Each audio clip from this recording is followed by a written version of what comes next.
Welcome back, everyone. Reading Funk with you, and I'm going to have a discussion with another booktuber.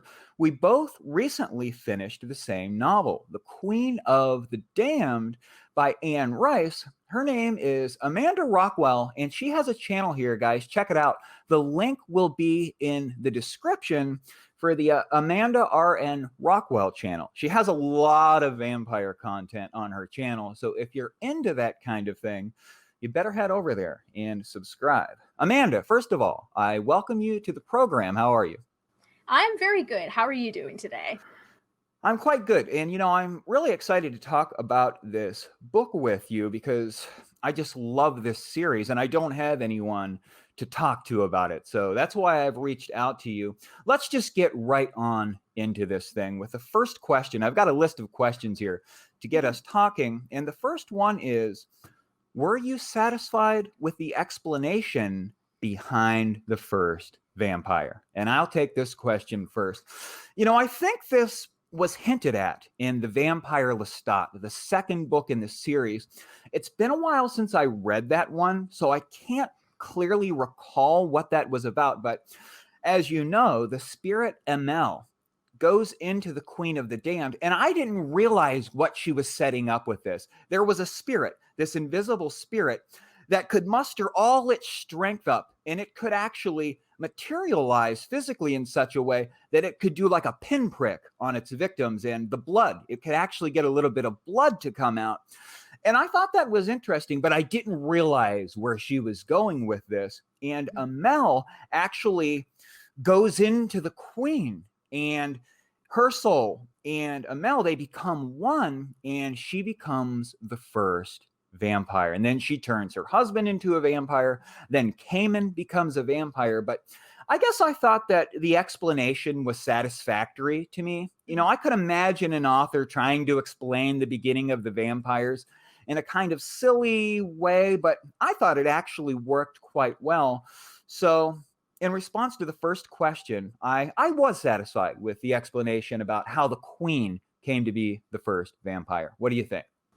Yeah, for the most part, I would say the same as well. I would feel there were some things that were left unexplained, appropriately so, because there's already a lot going on in the book from the get go. So there's only so much you can put in there without it being too much. Like, how did Amel get his thirst for blood, for example? I don't recall if that was ever explained or not. I don't think it has. Even the witches didn't really seem to understand it. But yeah, its thirst for blood caused it to merge with Akasha's body while she was laying there and dying from all her wounds. And I felt that was a very interesting approach. I've been reading so many vampire novels over the past year, and I really love seeing different approaches from different authors. And this is one that there are in vampire legends some sometimes possession is used as an explanation for vampirism, but you don't see that kind of thing as much in fiction. I noticed, at least not from my experience so far. So I thought that was a pretty nice thing to see from what the novel was trying to do. I thought the information that was presented was very appropriate. I don't feel we needed to learn anything else per se. Those of us who really love the lore and stuff probably would have wanted to know more, but what she was trying to do with this novel, I felt she did a good job. Yeah, and I think that maybe as I continue on with this series, that perhaps she'll give us a little more insight. I know that there are some more things going on with the Queen and what happened in the beginning that I would like some more about. Let's head on with the second question here. Which character in the book did you like the best? I'll let you take this one. I would say the villain herself, Akasha, for the most part. I mean, I don't know if you've experienced this too much in your reading, but sometimes villains can be very one dimensional. You know, there's not a whole lot to them, just like, oh, they're evil and that's that. But I found Akasha to be very there was a lot to her. You found learned a lot about her backstory. You learned about who she is as a person and how she came to the decisions that she did in the book. And it's not as frequently as it should be that villains get that kind of development as a character if you know what I'm saying. I thought that was pretty well done, and especially towards the end when she still did not relent in her belief. She was just like, I believe this is what it is, and if you don't agree with me, then to hell with all of you. So I really loved that. You know, even though she's the villain, I think she was probably my favorite character in the book. Something that I think is good about her is that she wasn't evil just for the sake of being evil, right? She Mhm. really believed in her cause and her own philosophy. And she had thought about it for many years because she was basically a stone in the tomb where Marius was keeping her. She didn't move for centuries, but she could hear the voices of humanity. She could hear the people crying out that were being slaughtered and whatnot. And Mhm. she developed this philosophy where it actually reminds me of Stephen King's Sleeping Beauties in a lot of ways, where she thought that the majority of the problems in the world were caused by men. And she felt Mhm. that if she could eliminate the vast majority of the men, then perhaps she could actually rise up and become like a divine figure. She wanted to be a goddess in this book. She wanted to set up Mhm. her own Garden of Eden and oversee everyone. And she even was going to use the loose handful of vampires that were left over after she killed so many to work as her angels. And I guess the point that I'm getting to here is I liked the fact that she wasn't just blindly reckless. And maybe she was wrong in the Mhm. end, but I liked the fact that she thought that what she was doing was the right thing and that she was going to save humanity. Just my thoughts on her nature. I agree with you that I liked her development and that Yeah. she wasn't just one dimensional. She was someone that maybe was delusional, but she was deeply thought through. And I guess I just appreciated that fact with her. But my favorite character, did you want to respond to that? Oh no, I'm just agreeing with you. Yeah, my favorite character is the vampire Louis. And of course, Mm. Interview with the Vampire was his story. It was all about his life and how he And had to such a run good in. book. Such a good book. Very good book. I remember when I first read it, it's been years now. I still remember a lot of the plot where they turned Claudia, and Claudia became upset with the fact that they turned her as a young child and they tried to kill Lestat and everything. I just thought it was great. And I like Louis because he's probably the most human of the vampires, and Mhm. he's oftentimes filled with depression and he doesn't like what he is. But it doesn't negate the fact that he's a vicious killer. And I don't know, maybe it's just his gentle side that makes me like him. And I think that perhaps that's why the vampire Lestat likes him as well, because he's not just a vicious vampire like so many of them can be, but he has another side to him. What do you think about the vampire Louis? Louis also always been up there as well, because of course he was the first character in the series we were introduced to, and he for a while had the most development, at least until the Vampire Lestat had his own novel, right? Right. And I understand why a lot of people weren't too fond of that book in some aspects, because a lot of times he was a little too much doom and gloom. But I understand because he had his issues with, you know, his emotional the emotional toll he had. He was, I think, from what I understood, suffering from depression at multiple points due to what he was going through as well. And you don't see that much with protagonists in fiction, especially one who was like helming his own book. And it's just I understand why some people didn't like it and rated the book low for that, but I really respected it and appreciated it, and I think we need to see more of that kind of stuff in fiction. Yeah, I agree. I agree totally with that. You know, I imagine you probably know this, and I don't yet because I'm only 3 books in, but I hope that Louis plays in to the rest of the books, at least somewhat. I like the fact in this book, maybe we can talk about this. We'll go off from the questions here because I'm curious what you think about this. Mhm. Because Lestat authors of this book. Daniel wrote the interview with the vampire. Lestat wrote his own biography in The Vampire Lestat. And Lestat is authoring yet another book with the Queen of the Damned here. It's his words on the pages that we're reading. And I expected, because of that, that we would start right out with Lestat and we'd be on an adventure with him again and what was going on with the Queen. But actually, the first half of the book, Lestat's not really in it much. We're more with Daniel, and we're spending some time with Armand and Cayman, and we're talking a lot about the vampires having different dreams. We're even with Marius for some of it after they rescue him. So I'm curious what you think as far as Lestat not playing a huge role in the first half of the book. We get some new characters. Did you feel that worked well, or what do you think as far as that goes? Well, I thought it was pretty effective personally, because she writes that, the Queen finds him at the oh my gosh, words, at the concert, and then after, just as he goes to sleep afterwards, and just as the sun's rising, she goes and whisks him away, and then suddenly he's gone for a large portion of the book. And I thought that was great, because the entire time I'm reading about other things, I'm like, okay, this is wonderful, but what's going on with Lestat right now? Is he okay? I mean, I kind of knew he already was, because this was my second bout reading through the Vampire Chronicles. But wow, if it was my first read through, I would have been like, is he okay? It's like I'm really kind of concerned what's going on here. It was very, very good choice in my opinion. I agree. Let's go with the third one here. What do you think the author's purpose was in writing this book? What ideas was she trying to get across? I'll take this one here. One of the reasons I enjoy reading Anne Rice is because she spent a lot of time thinking about society and relationships and the nature of good and bad in the world. And she philosophizes a lot on religion and secular ideas. It's like she's not afraid. She doesn't really have a lot of philosophical inhibitions when she writes her books. And I know that her Vampire Chronicles have upset a lot of people because of that. But I know that, I guess I'm not really sure what the main idea was. I know that Akasha elaborates a lot about men causing a lot of problems in the world with war and random violence and whatnot.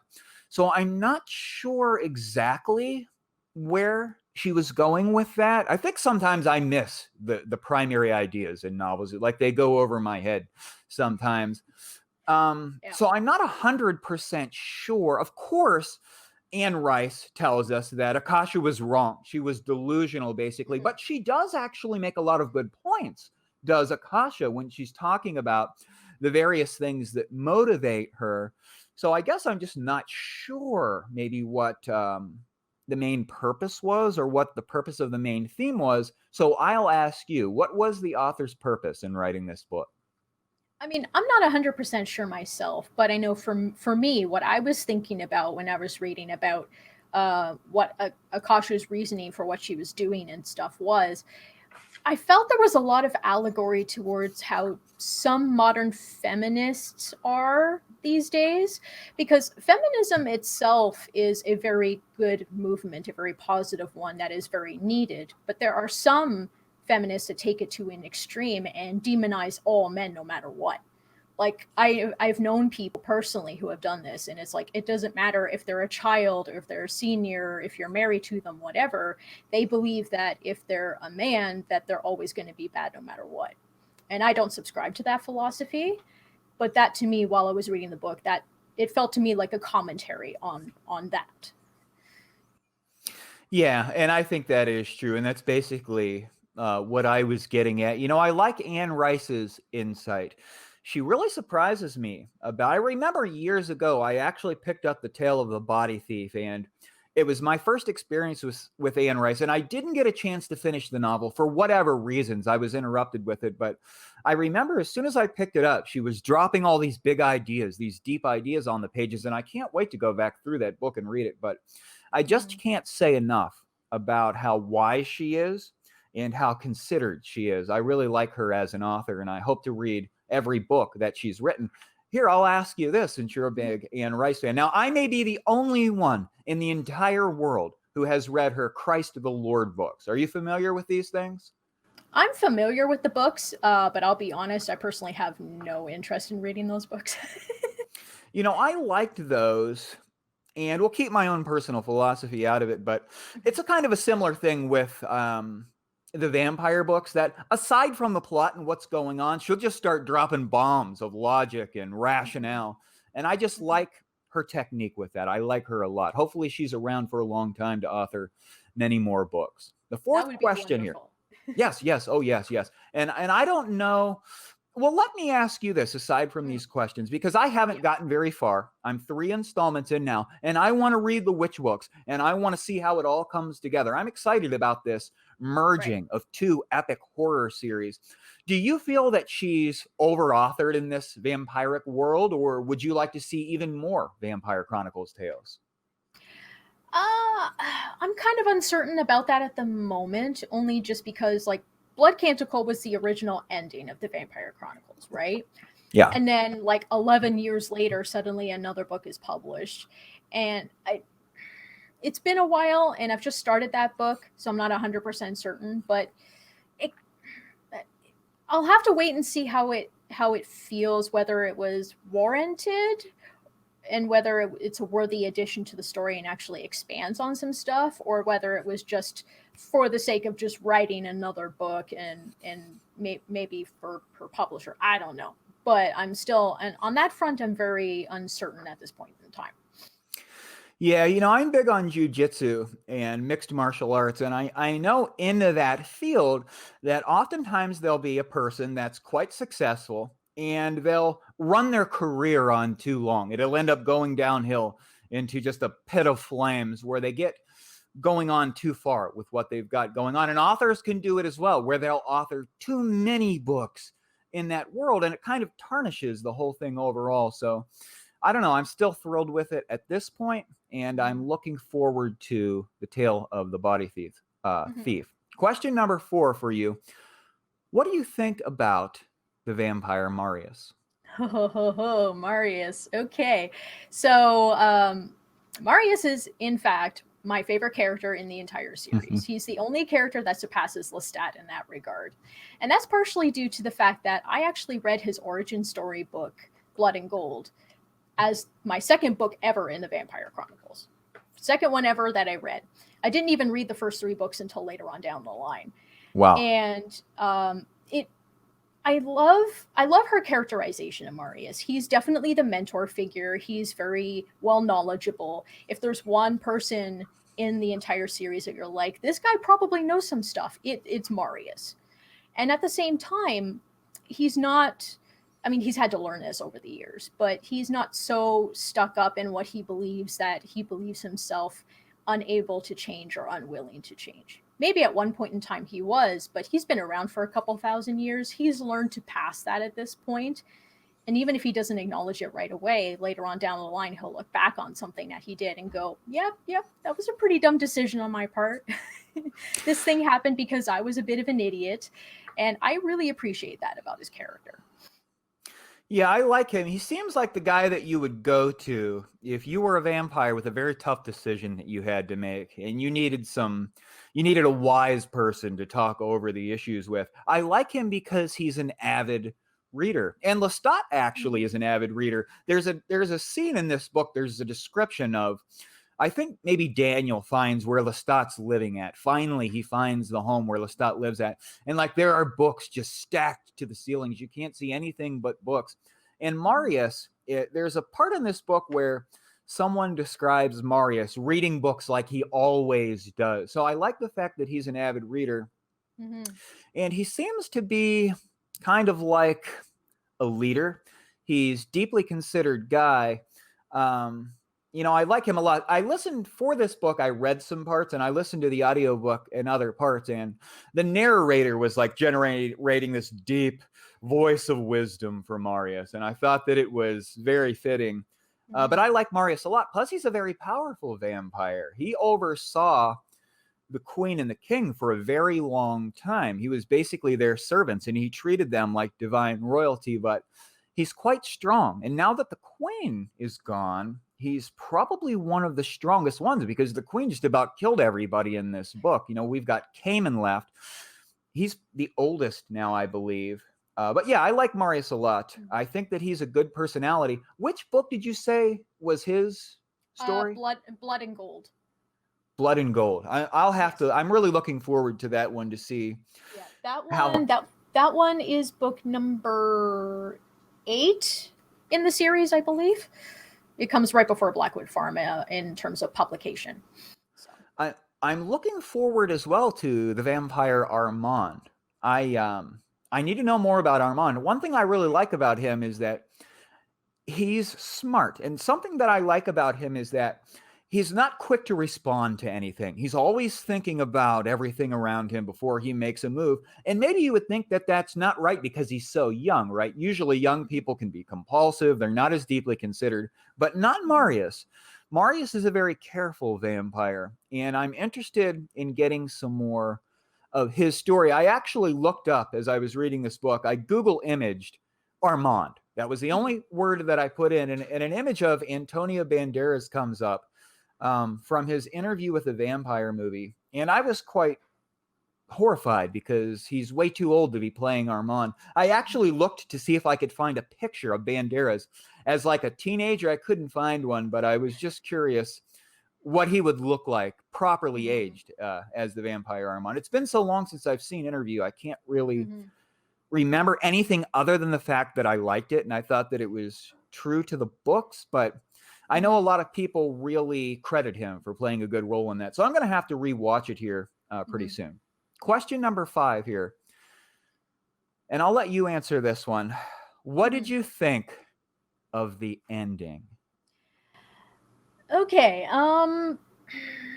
In some ways, I feel it happened a bit too fast. But by the same token, considering how powerful Akasha is and how limited amount of time they had to confront her before she basically annihilated them, in a way, I feel like it probably couldn't have happened any other way. Because like the only way to stop her would have been to like get close enough to her to physically assault her, like McHare did when she just appeared out of nowhere and just threw her back against the wall into that shard of glass. But everyone else probably would have been like, oh, well, our powers can't do anything to her. Now what? That seems to me what was going through their heads, that it's just like, well, if our powers are like hers but weaker than hers, how are we supposed to beat her? Blah, blah, blah. It just... it seems like there should have been something more to it, but the same... I don't think anything else could have been done. I mean, maybe you have a different point of view on that, but it just seems that way to me. I have some problems with this part, and I thought the book was pretty good overall, and I do recommend the book, but throughout this one, it starts up, that's not really in the picture, and we get a lot of elaboration into the past. We get a lot about ancient Egypt and what was happening there, and that had a very haunting feeling to me, and I liked that fact that she chose Egypt for that mysterious beginning to the vampires. And I liked that. And there was a lot of elaboration on the dreams and Maharet and Makare and everything like that. It was a very good explanation. It was a lengthy explanation about everything that was going on and the Queen's history and everything. And when it comes to the ending, we have this very mysterious character, which is Makare. We're curious, what's going to happen with this woman when she shows up?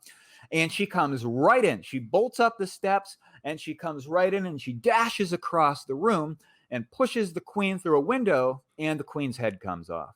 And I thought that this just didn't work. For one thing, the way that these vampires are described is like they're hard like marble, right? They're real solid creatures. And I could only imagine that the Queen would be the hardest of them all. And she was decapitated by a shard of glass. And I didn't like that. I think that I would have rather the vampires drag her outside, and maybe Cayman could have got a big axe and just chop their head off. Maybe that would have been a better ending.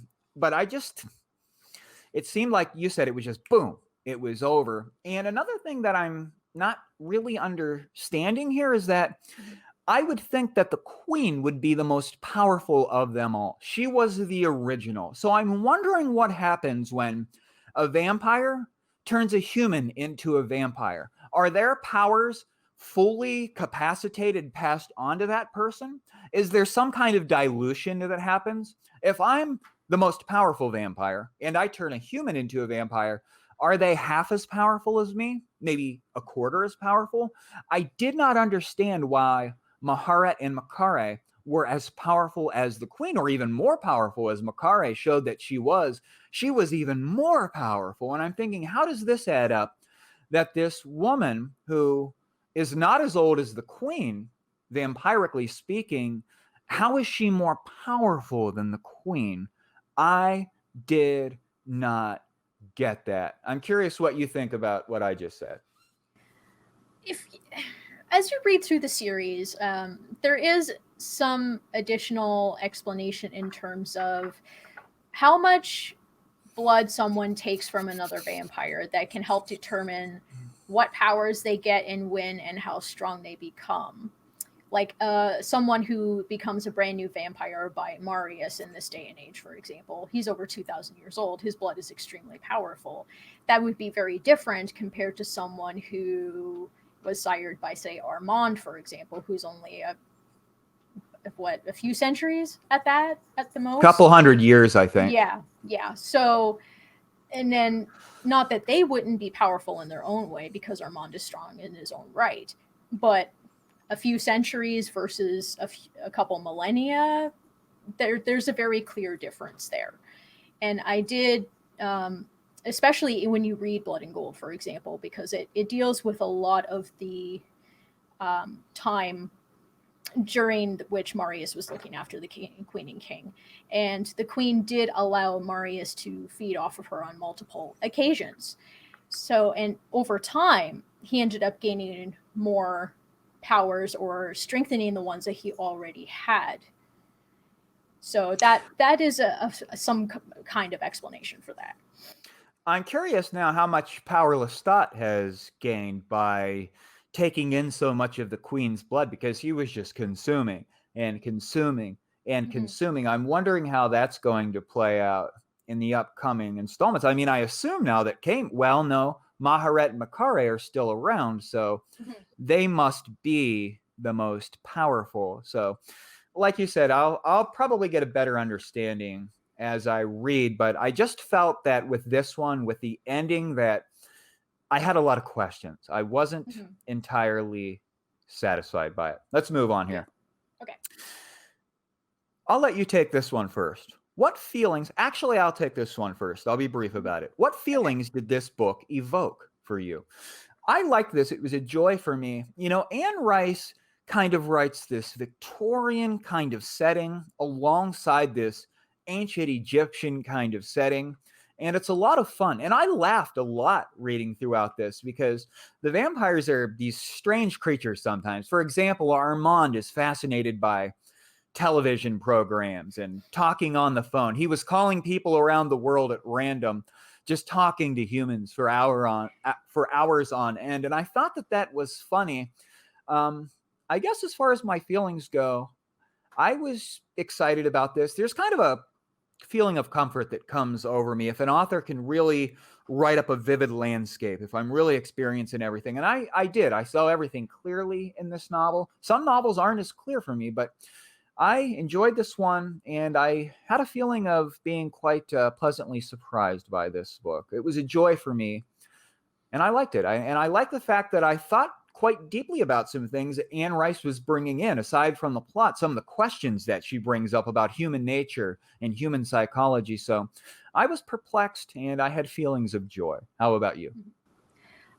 It was definitely a very nice book to read. Definitely brought up, like you said, brought up a lot of good philosophical questions that can help invoke some emotion. I also felt that the way that she had paced the book over the course, flipping back and forth between Lestat and Akasha for a few chapters in one spot, and then with the others in another way, and going back and forth like that. Um, I felt that helped with not only the pacing but the tension, like especially the tension, because you're like, okay, Maharet's telling them the story about everything, but over the course of the story, every now and then, she stops for a moment and goes, Akasha's like at so and so point, and she's like, this so and so amount away from us. There's only a matter of time before she gets to us, and I'm just like, okay. Like, when is she gonna barge in and confront them? It was good. I liked it a lot. I just love the settings for these things. I love the New Orleans kind of feel of the environment. I could almost taste the cool breeze coming in that kind of subtropical setting. So I really liked it a lot. What did you think of the Talamasca? The Talamasca. I think it makes complete sense to have an organization like that in a version of our world where vampires exist, where witches exist, where who knows how many other supernatural creatures that exist that are implied to exist, but we've never seen them in the books so far. It makes sense to have an organization like that. That would be the Watchers from the shadows. They're the ones that are hiding out somewhere nearby, scribbling down in a notepad or on a piece of parchment about what they see and what they hear, and collecting all this stuff as a proof of going, okay, we're not crazy. These things actually exist, and this is in our records. I thought that was very intriguing in how they brought it into the story, and I'm not going to say anything more, but the Talamasca continues to have a role later on in the series in multiple books, big and small. So it's definitely not just a one-time thing. There's an intention behind them being there. I'm really curious if the old man at the end ends up contacting Lestat and taking him up on his on the bargain he wants to wage with the guy. And I'll find out, I'm sure, in the future. But I thought the Talamasca was good. You know, there are actually organizations like that out in the world that go out and they investigate ghost hauntings and things like that. So I thought that was interesting. And I like the way that Jessica was kind of introduced through this Talamasca organization, where she was someone that looked into all these things, and then boom, she's pulled right into the story. So I thought that worked quite well. Let's move on to the next one here. and you talked briefly about this one. I'll take this one first. Did the book's pace seem too fast, too slow, just right? I'm not sure that I ever read a book whose pacing was too fast, because I really love just a rip-roaring plot. But I will say this, that I thought the pacing in Interview with the Vampire was good. It was a very adventurous kind of thing. The Vampire Lestat, on the other hand, I had trouble finishing. I was very interested in about the first half of it, but it seemed like it was more of a biography, and that it wasn't really boiling up to any kind of climax. And I actually stopped. I put it down with 50 pages left to go for about a month before I went back and finished it. And I'm glad that I did, because overall I like the book. And it's surprising to me that that book is, generally speaking, the favorite in the series. Everyone likes Lestat's backstory, but I thought that the pacing in this one was better than the last book. I liked the back and forth. I liked the mystery with the twins and the dreams, and she was slowly revealing what was going on over time as Maharet was telling the story of her past with her twin sister and all the horrible things they went through. And they were going back and forth. There was more than one thing going on here, and I felt that helped to push the plot along. I felt that Anne Rice did not drop the ball, so to speak, keeping this one rolling. What do you think? No, I agree with that. And I think one of the things that helped with it was that every time we came back to Lestat and Akasha, they were in a different place doing something a little bit different. So it helped with the progress of the passage of time as well, which makes sense, because otherwise you just had the group of vampires sitting in the same room for like a couple of days just listening to a story, and that's not very interesting. But then when you go back to Lestat and Akasha, then they're doing something in a different country, in a different section of the world, and you're like, oh, that's interesting. So whether you liked one or the other, I felt it definitely helped with the pacing quite a bit. That is true. Every time we check in briefly with Lestat and the Queen, they've moved on. Something else is happening, and that does work. There was a point I wanted to make here. We'll move on. I can't remember what I was going to say there, but I was going to elaborate a little further. But anyway, let's just move on because I lost my train of thought. If you could hear this same story from another person's point of view, another character's point of view, who would you choose and why? I let you take that one. Hmm. It took a bit for me to think on this, and I'm still not 100% certain, but I would say, I mean, probably McCare. I mean, she's mute, so she'd have to write it down. But it'd be interesting to see what the difference would be between the story of Maharet and her, from even though they're twins, they have different perspectives. Plus, she was by herself in a different area of the world for a long period of time, and when the time frame of the book happened, that was the first time the twins met since they got separated thousands of years before. We don't know all the stuff that McCare went through during that time, and it would have been very, very interesting to learn of what she went through and what she did. Yes, I agree. That's a good point. The point I was going to make concerning the pacing was this. I don't know anything about writing, but I know that some authors can struggle with writing a lot of dialogue when it's just back and forth dialogue for page after page. Anne Rice does a good job with that. If you look at the paragraphs in some of these parts, every single one is started with quotation marks where it's just back and forth between the vampires. Or Maharet giving this long dialogue about what's going on. And I just felt that it all worked very well. I didn't get stalled out with it at all as far as the pacing goes. But that's a good point because Makare was in the jungle for a lot of this. And as far as we know, she was out there by herself for long periods of time, just out there apparently hunting and doing whatever. That would be good to see her perspective on the whole issue. I guess for me, I would have to say that I would like, well, maybe it would be good to get it from the Queen's perspective because she could really go in about everything that she's thought on over the years and why exactly she thinks she's right about everything she's saying. But I would probably want to hear it from Louis's perspective because I really liked Interview with the Vampire. And I would have liked to have known what his thoughts were. I think he would have been even in more fear than Lestat was because he's not as powerful. And I would have liked his maybe human perspective on things. I'm just a sucker for the vampire Louis. I don't know, but let's move on to the next one. I would really like to see what Louis has to say. I don't know. Tell me this. Are there any more books in this series where it's his perspective or is that not the case? No more from his perspective, but he does have some minor roles in other books. He does show up in The Tale of the Body Thief to a certain point. He does show up in Memnoch the Devil as well, if I recall correctly. And in Merrick, he has a role in that book as well, because part of the plot that propels that story to start it off is caused by him. But it's all from a different perspective that is not his. Yeah, I just like that guy. I might even want to write fan fiction. I thought about putting him in a short story. I don't know what it is I like about that character. Maybe it was just the impact that Interview with the Vampire had on me. I was blown away by that book. Mm-hmm. Let's go to the next one here. Yep. You can take this one if you want to give me your thoughts on it. What did you make of the backstory with Maharet and Makare as far as the dreams that were going on, all this mysterious stuff that happened at the beginning? How did you feel about all that? It was interesting to see the origin of both the vampires and the witches, basically, from their backstory. Even if the Mayfairs didn't ultimately come from them, it's very clear that they all, being witches, they all have similar powers. That is what makes them, that's what classifies them as witches, right?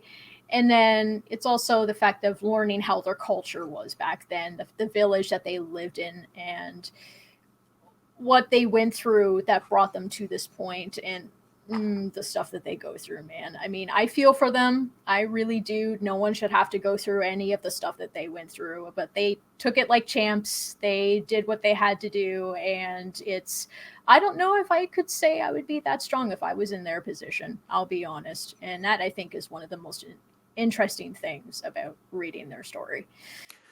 I liked them because they were like just these perfectly innocent people that were trying to commune with spirits and trying to help people and everything. So they were an easy victim to empathize with.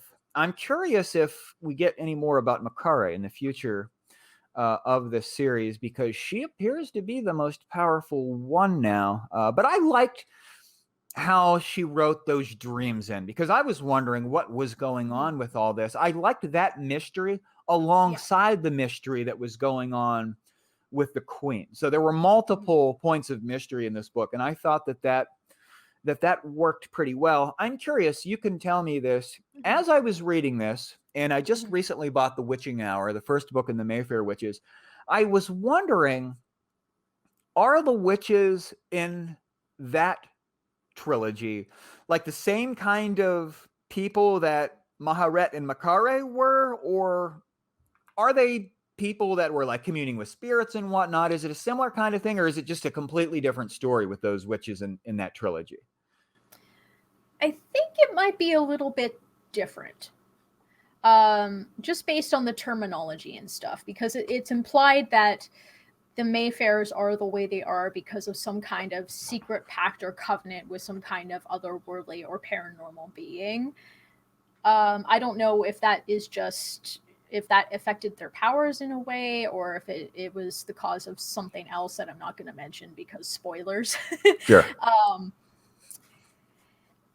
but they they all seem to the Mayfairs. A lot of them seem to be red haired, or at least the ones that are actually witches, kind of like what Maharat and Makare's family. But there Yeah. doesn't otherwise seem to be any other connection that I can recall. Yeah, fair enough. I was going to make another point again, and I lost it. We'll move on. I'll remember it in just a second. Okay. Um, I'll ask you this: which places in the book would you like most to visit? I thought Maharat's manor, where she took Jessie and showed her and the vampires, like the big wall with the whole family tree that she kept track of over the thousands of years. I thought that was pretty neat. Like the very vivid description of the house and every room in it and the surrounding area. It sounded like a great place to vacation to. um There's a point that I'm not sure on with this, and you mhm, probably are. Maharat talks about the great family, and she keeps track of all these different families, and she periodically visits them and gives them money and gifts and everything, and she keeps mhm, everyone together. And this has basically given her a purpose to get by what happened in her childhood and losing her sister. This has become her purpose, keeping track of mhm. this family. Yeah. Were any of the people in that great family vampires, or was it just her that was a vampire? Uh I I'm not aware of anyone else aside from Jessie when Maharat turns her in the book. That is the only instance that I'm aware of. Yeah. When it comes to the places that I would like to visit, I really liked the ancient Egyptian descriptions in this. I was a sucker for that. I think it just works with her using that as the beginning place for the Mhm. vampires. And they were talking about mummies and all this stuff. I know that she writes a novel called The Mummy. I assume that it takes place in the same area, but I would love to visit that area. I'd love to see the Great Pyramid at Giza. Mhm. I'd like to see the deserts and everything. So I would like that a lot. And I like New Orleans Yeah. as well. I've always wanted to go down for a Mardi Gras.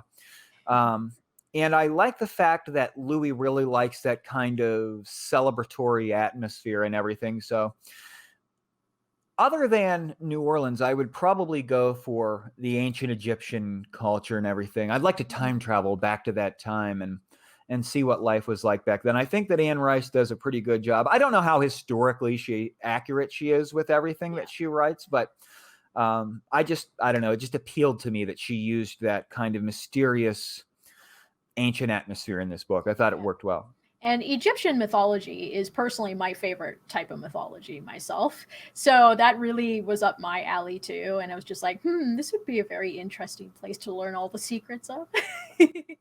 Oh yeah, I totally agree. It's a very interesting thing because that happened such a long time ago. Of course, we know a lot about what happened because the Egyptians were writers. They wrote a lot of things down, but there's still a lot of mystery surrounding those ancient cultures. I just really like the whole Egyptian thing with the pharaohs and everything. It's an interesting piece of history, and I even like reading about it in fiction. I think that Anne Rice did very well selecting that place as a plot setting for her books. Let's go on to the next one here. Yeah. We've got about 3 or 4 more. Is there anything you would have liked more on? I'll take this one first. Is there any aspect that the author could have revealed more about? And I guess I'll just go back and reiterate. I am curious about how it happens when a vampire turns another vampire. How powerful that vampire is supposed to be. How does she come up with that? And sometimes I think that we can, as fans, we can even think this through to the point where the author didn't even consider some of these aspects. I would like more on that. I want to know why Makari was stronger than the queen, because that shouldn't have been the way that I saw it. So perhaps, even though she did explain a lot as far as the beginning goes, I guess maybe I would have just liked a little bit more explanation as far as how some things happened and why some of the vampires were the strength that they were. So I'll leave it at that. Is there anything that you would have liked more on? I'll agree that there was a lot more of the vampire mythology that were probably implied, or the silence of them was probably implying some stuff that we didn't get in the book. But I will make a mention that the next book I'll be reading after the one I finish, Prince Lestat, that one, if you open up that book, one of the first things you see is a page that classifies it as a true sequel to The Queen of the Damned.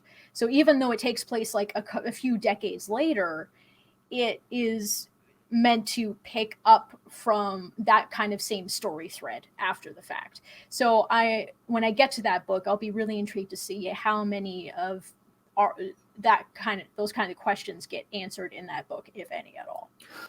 Wow, that's interesting. I didn't know that picks up like that. Of course, that's a ways off for me. I think there are 13 books in this series right now, plus the 3 that are in the Mayfair Witches series.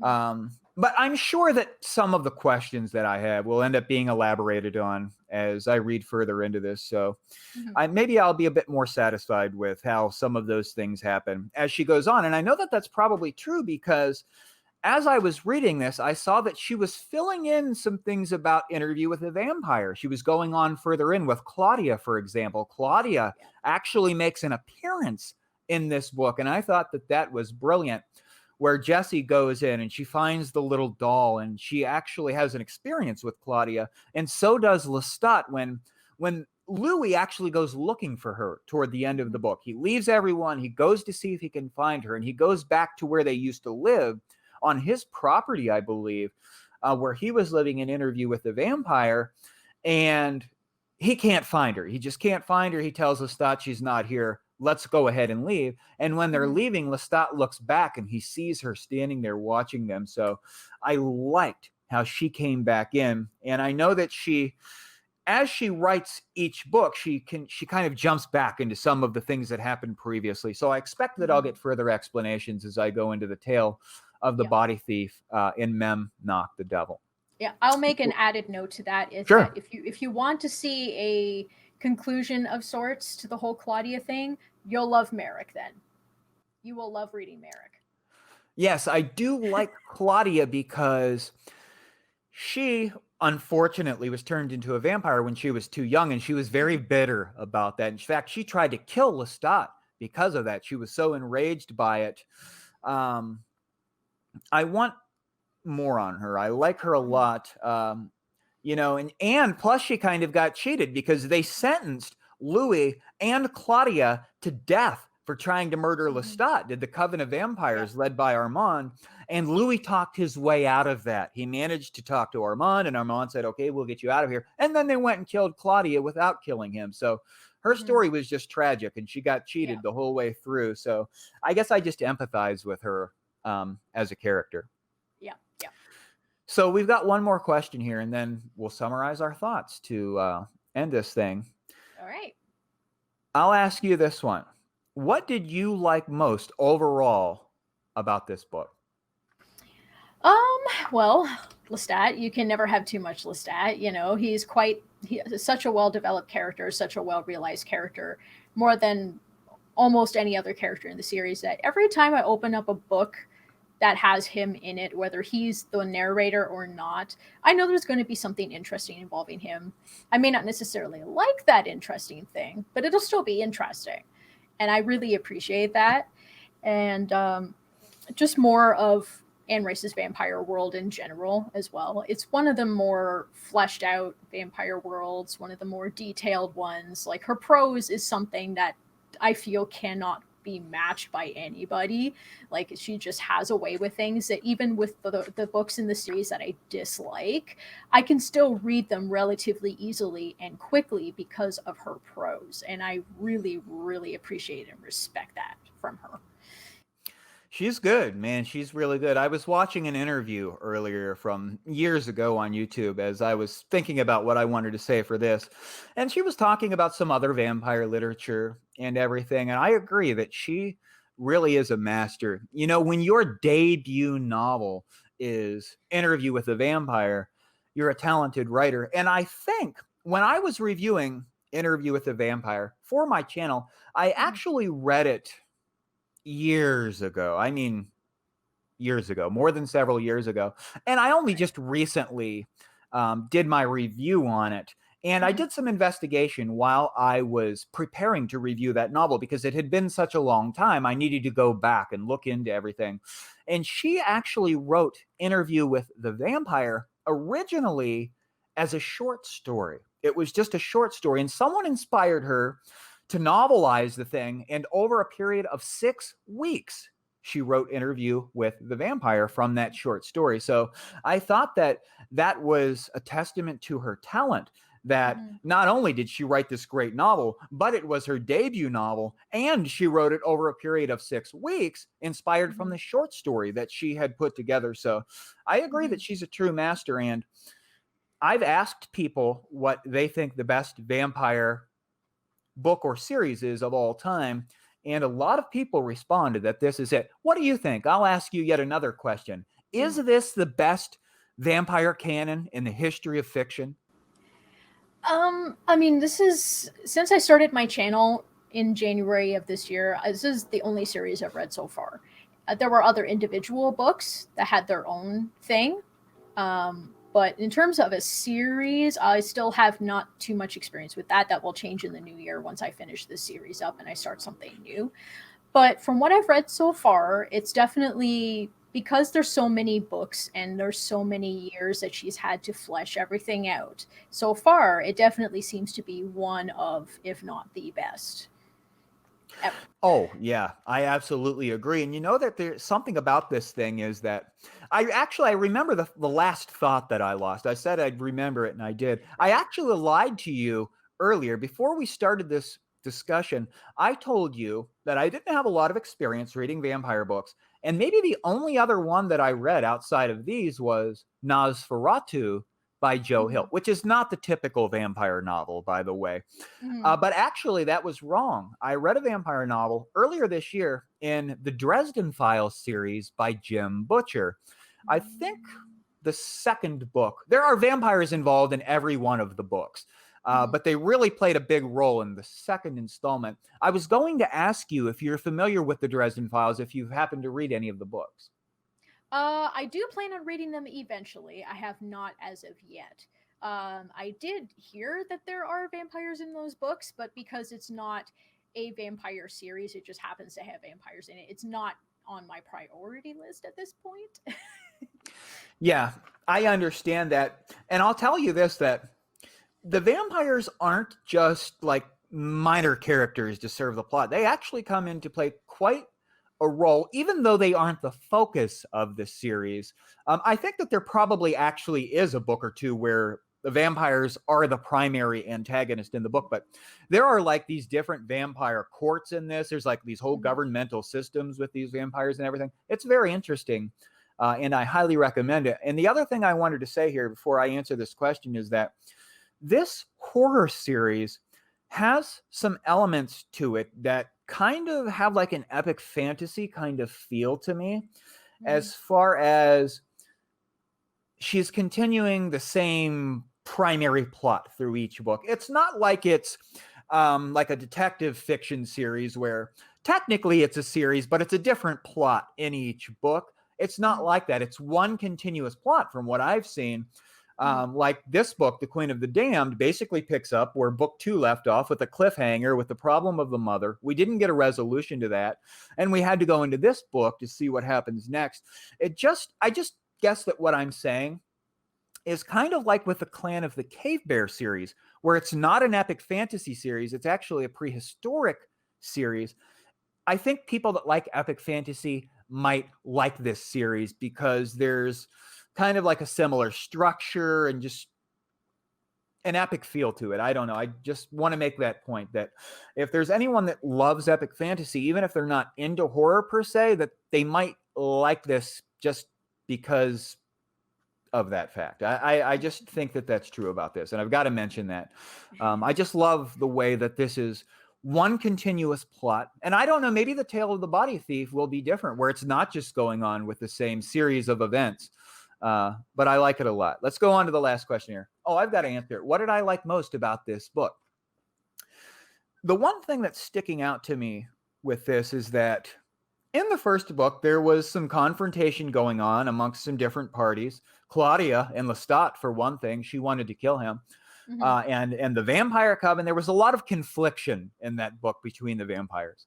In the Vampire Lestat, the same thing was going on, where Lestat was upsetting a lot of people. There was a lot of confliction. He even goes and violates the sacred temple and gets the mother riled up. And he upsets Marius at the end of the book and everything. But in this one, they actually have to come together for a common cause. And I like that. Even at the end of the book, they're all together at Armand's compound. They've all come together to try to fight this common problem.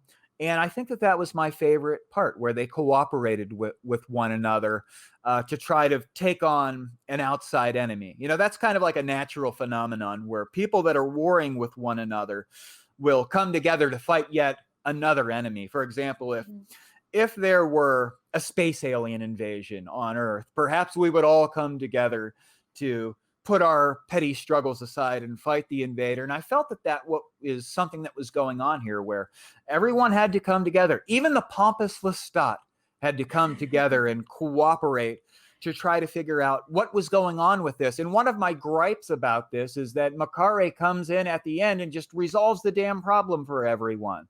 I wanted them to have to collectively take control of the queen and slaughter her at the end. But I guess my point here is that the thing that stands out to me about what I liked most about this book is the fact that the vampires had to come together and cooperate against a very powerful enemy.